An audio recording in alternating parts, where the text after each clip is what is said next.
Hello friends, welcome to UGPG mathematics. Actually मैं last video में एक एग्जांपल करना भूल गई थी which was from Leibniz test. So this question is here.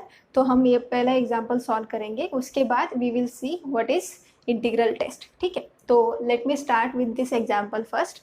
तो यहाँ पे सीरीज क्या है, हमें 1 minus 1/2 minus 1/3 plus 1/4 plus 1/5 minus 1/6 minus 1/7 and so on. ठीक है, और यहाँ पे दिस प्लस प्लस मीन्स 2 बार प्लस आ रहा है एंड सो ऑन मीन्स उसके बाद माइनस 2 बार आ रहा है, देन अगेन प्लस 2 बार आ रहा है, ऐसे। ठीक है, so here clearly this is not an alternating series, है ना, क्योंकि प्लस माइनस ऐसा नहीं है।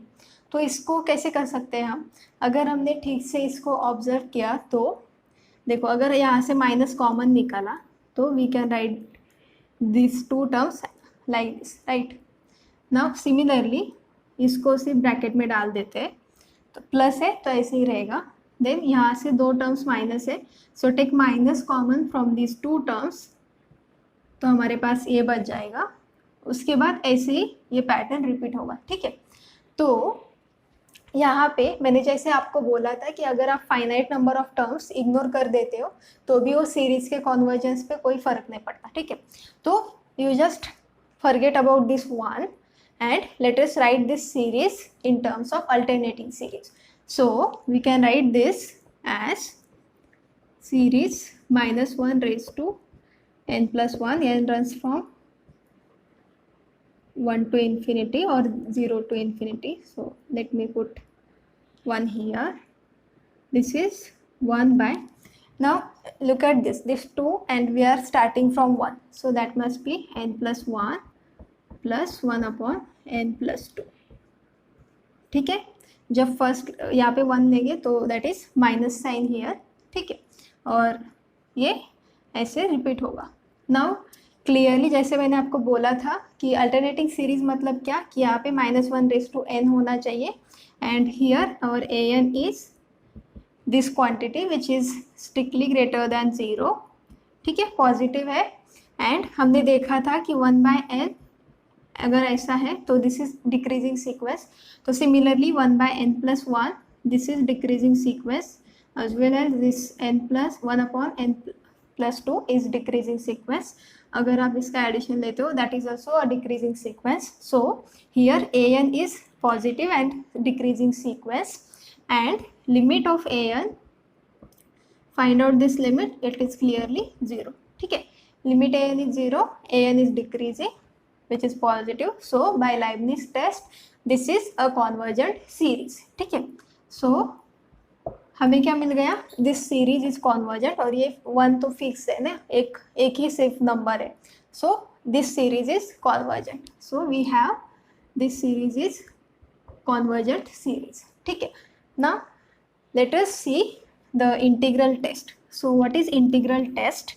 Integral test is very important because हम लोग ऐसा यूज करते हैं कि the series P series is convergent for some values of p, divergent for some other values of p, तो एक्चुअली वो वहाँ से आता है। ठीक है, so what is integral test? So integral test is, suppose we have say series an, ठीक है, और इसको चेक करना है कि कॉन्वर्जेंट है या फिर डाइवर्जेंट है। तो this is all about integral. ठीक है, इंटीग्रल टेस्ट। तो आपको कौन सा इंटीग्रल चेक करना है? क्या आप F of N equal to an ले लो, ठीक है, और ऐसा होना चाहिए कि an इज पॉजिटिव, जैसे कि लाइबनिज टेस्ट में था वैसे पॉजिटिव होना चाहिए, देन डिक्रीजिंग होना चाहिए एंड कंटिन्यूस होना चाहिए। ठीक है, अलॉन्ग विद दिस अगर आपके पास ऐसा है कि F of x 1 to infinity, अगर ये सीरीज 1 से स्टार्ट हो रही है तो आपको इसके लिमिट ऑफ इंटीग्रेशन क्या लेना है, 1 to infinity। सपोज अगर वो 0 से स्टार्ट हो रही है तो आपको 0 to infinity।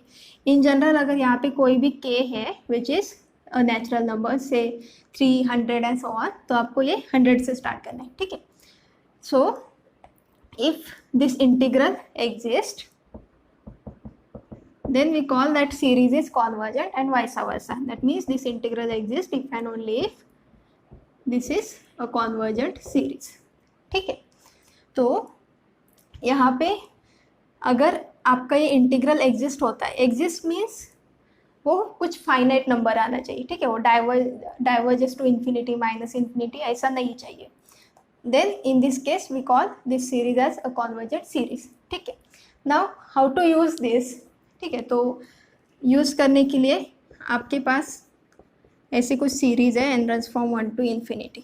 ठीक है, तो now for what values of p this is a convergent series. ठीक है, तो अगर हमने p is some negative number, तो suppose it is -c for c greater than 0. ठीक है, तो फॉर एग्जाम्पल अगर आपका p is equal to -2, so यहाँ पे c is 2 which is greater than 0. ठीक है, माइनस नेगेटिव नंबर को आप ऐसे लिख सकते हो, minus of c where c is positive. Now clearly 1/n raise to p क्या आ जाएगा, n रेज टू c, है ना, एंड c इज पॉजिटिव. तो जब भी आपके पास कोई भी सीरीज आए तो आपको क्या करना है, पहले लिमिट ऑफ an चेक करना है. तो in this case what is limit of this, n tends to infinity, this tends to infinity, right, because c is positive, है ना. तो इस वैल्यू के लिए व्हेन p इज निगेटिव हमें this series is not convergent by divergence test. ठीक है, so forget about p is negative. Now what if p is positive and 0. ठीक है, सो अगर p आपका 0 है तो क्या हो जाएगा, यहाँ से p 0 मतलब this is 1/n raise to 0, और मैंने बोला था एनीथिंग रेज टू 0 वो आ जाएगा 1, तो 1, and series 1 is divergent series, so forget about p is 0 also. Now आपके लिए आपको बस चेक करना है कि इस वैल्यू के लिए this p series is convergent और नॉट. ठीक है, तो हम ये यूज़ करेंगे. अब देखो an यहाँ पे क्या है, 1/n raise to p which is positive है, then decreasing, it is decreasing क्योंकि p हमने इस रेंज का लिया है. Now look at this 1/n raise to p, clearly n is from natural number, है ना, 1 to इन्फिनिटी तक हम ले रहे हैं, एंड यहाँ पे this function is continuous whenever this n is not 0. ठीक है, तो क्लियरली n यहाँ पे 0 नहीं है, तो this function is a continuous function, और this is decreasing and positive, तो हम यहाँ पे इंटीग्रल टेस्ट यूज़ कर सकते हैं. Now by using integral test हमें क्या करना है, सिर्फ ये लिमिट ये इंटीग्रल एग्जिस्ट होता है या नहीं वो चेक करना है. So for this let us find out this integral. So integral of 1 to infinity of 1/x raise to p, क्या करना है, सिर्फ जो n है उसको x से रिप्लेस करना है, dx. Now we know that this integral is just equal to x raise to -p + 1 divided by -p + 1, and limits are just from 1 to infinity, है ना. अब इसका मतलब क्या होता है कि आपको इन्फिनिटी पुट नहीं करना है, this is just same as limit as x tends to infinity of x raise to -p + 1 -p + 1 minus of, अगर हमने x के जगह पे 1 पुट कर दिया तो 1 का आप कोई भी पावर लो वो 1 ही रहता है, सो दिस इज जस्ट 1. ठीक है, अपॉन -p + 1. अब क्या कर सकते हैं हम, यहाँ पे देखो जब भी ये डिनोमिनेटर में आपको ये क्वांटिटी डिफाइन होना चाहिए, वेल डिफाइन, तो उसके लिए we must have -p + 1 not 0. ठीक है, तो -p + 1 नॉट 0 मतलब p is not equal to 1. ठीक है, तो p नॉट इक्वल टू 1 के लिए अब a1 का चॉइस यहाँ से गया. उसके बाद we can write this as 1/1 - p of limit x tends to infinity of x raise to -p + 1 -1. ठीक है, अब ये लिमिट एग्जिस्ट होना चाहिए. ठीक है, सो फॉर दिस अगर हमने p + 1 अगर ग्रेटर देन 0 ले लिया, दैट मीन्स ये कुछ पॉजिटिव क्वांटिटी है, तो क्या हो जाएगा, as x tends to infinity ये जो x raise to minus p plus 1 it tends to infinity, तो in this case this limit is divergent है ना, तो लिमिट मतलब डाइवर्जेंस टू इन्फिनिटी, लेकिन हमें क्या चाहिए, इट एग्जिस्ट फाइनाइटली, तो हमें ये केस यहाँ पे नहीं चाहिए, ठीक है। तो हमारे लिए this limit exist if minus p plus 1 is negative, ठीक है।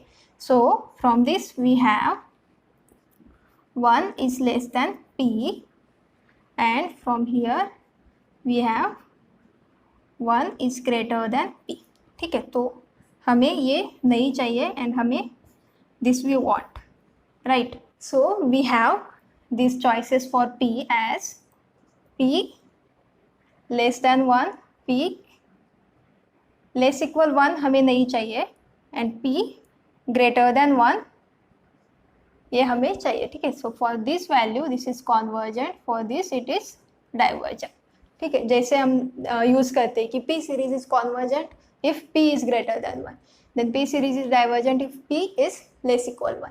तो इंटीग्रल टेस्ट से ही हमें ये रिजल्ट आता है, तो आपको बस इतना ही यूज करना है।